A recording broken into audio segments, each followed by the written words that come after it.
Guys, what's up? Hope all is well, and welcome back to another quick production tip.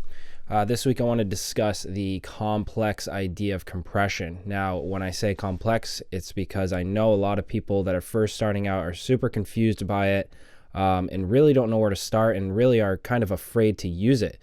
And I don't blame you. You know, when I first started out, compression was super confusing. It was just, I didn't know where to start. So main thing I want to point out, a question that I do get a lot, is should I use compression on every single channel in my track?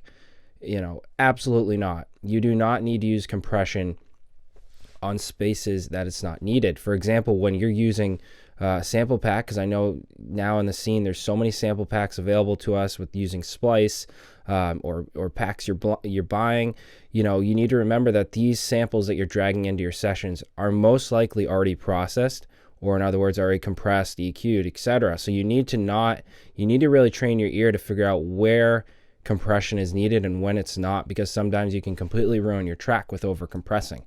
So let's get to it. I just drew a kick in with kick 2 here from Sonic Academy. Just sounding like that in G. You can see what we did with the pitching, really simple out of the gate. Now to go through compression really quickly, now this compressor, as you guys can see, is Logic X. You can just reapply all the parameters, since they're all universal, to what you're using, API, whatever you may be using. Just use the compressor you're kind of really feeling good with. I love using the API stuff, the universal audio stuff. It's really cool. But to use the Logic X compressor that I use on kicks, I want to go through that today. Now, the most important parameters to me as a producer over the years have been threshold, attack, release. Now also you need to keep an eye on your gain, and if your kick drum is distorting, you know, I know it all depends on genre too. If you're going for that big room kick drum, you can kind of stretch the boundaries and kind of do your own thing, because that's the sound you want. But if you want your kick drum to be kind of clean, gain has a huge part and a huge role while you're working with these parameters. And the threshold, to go through a few things, the threshold basically just sets the level where the compression starts to take effect. It's super important. That's basically what you're going to see when you're metering. As you adjust your threshold, it's going to go a little deeper, a little softer. So threshold is super important. You know, sounds below the threshold pass through unaltered basically. And anything that sounds above the threshold is what you're compressing, essentially, if that makes sense. If this is a little too much and not making sense off the bat, there's definitely articles online, YouTube stuff, and we also go in depth on our tutorial series on the Vandalism website. We go a lot more in depth with compression and how to use it on bass, leads, etc. So if this isn't kind of making sense today, definitely look a little deeper into our longer videos, and that'll help you out. Now, attack and release. I'm sure you guys are all familiar with attack and release as you use it on your synths. It's the same exact idea you're using in your synth plugins when you want a little bit of a softer attack coming in for the compression. It's going to take longer for the compression to take effect when your attack is wide open, and vice versa, it'll be quicker. Same with the release. If you want it to be held out shorter, you go short release. If you want the compression to be longer, you go longer release. So really straightforward there. That's why I really want to focus on these, because they're super important. The ratio can be confusing to people at first.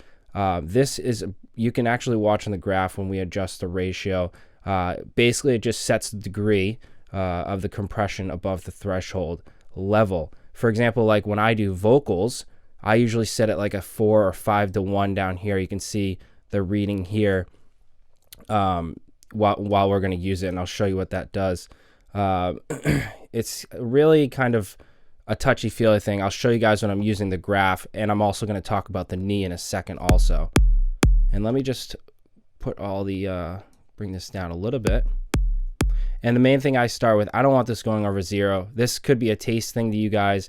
I don't like my kicks really pushing too far in the red. Again, could be genre based in what you're working with. So I'm just going to bring that down a little bit.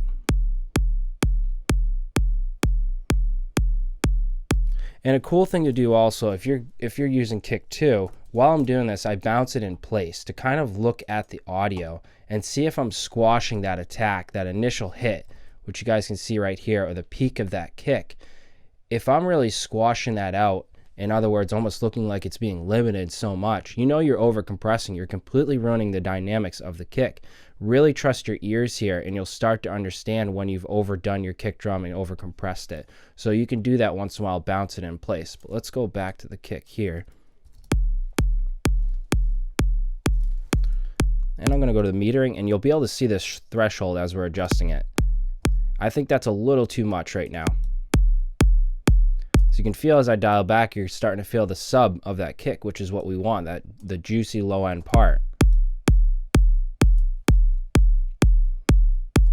And as you go to the graph, if we adjust the attack, you'll see right here how long it takes.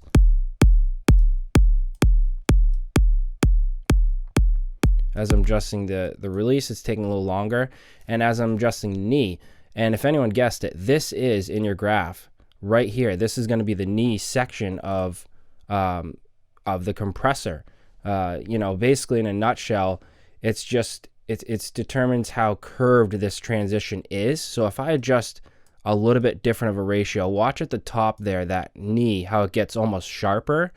And that's how quickly it's going to get down in the compression. If you got it like this, you're going to have really no knee because your ratio is so low. So now if I crank it up and I actually can change the threshold, watch how, yeah, you can see how that's coming down here because we're applying way more threshold. In other words, that is so over compressed that it's going to sound awful. You can't hear anything now. So in other words, you want to really find that sweet spot between the knee, which is going to be the curve here, the little transition. You can see how we can soften up or make it really, really hard.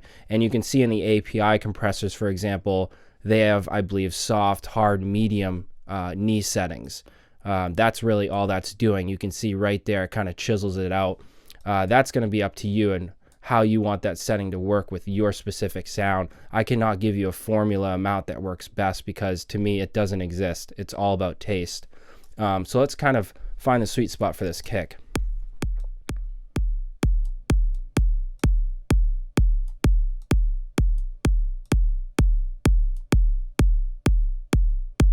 So I'm still getting the sub. I compress wicked light, very, very subtle. Now, cool thing with the distortion, you can crank this up if you want. Now you start getting that big room effect, right? That a lot of people love. That's up to you again on taste.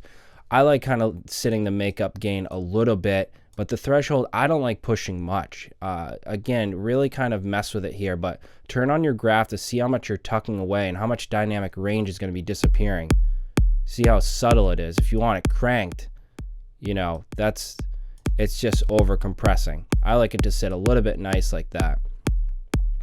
So we can go into compression a lot more in depth. Now, again, this is just on a kick drum. It's so subtle of a difference. But as I said earlier in the video, if you guys want to get a little more in depth on where to use this in your productions, as far as bass, you know, synth pads, leads, etc., check out our tutorials on the Vandalism website. They just go a little more in depth and are going to be a longer video to help you out even further. So hopefully that helped you guys out, and I'll check you next week.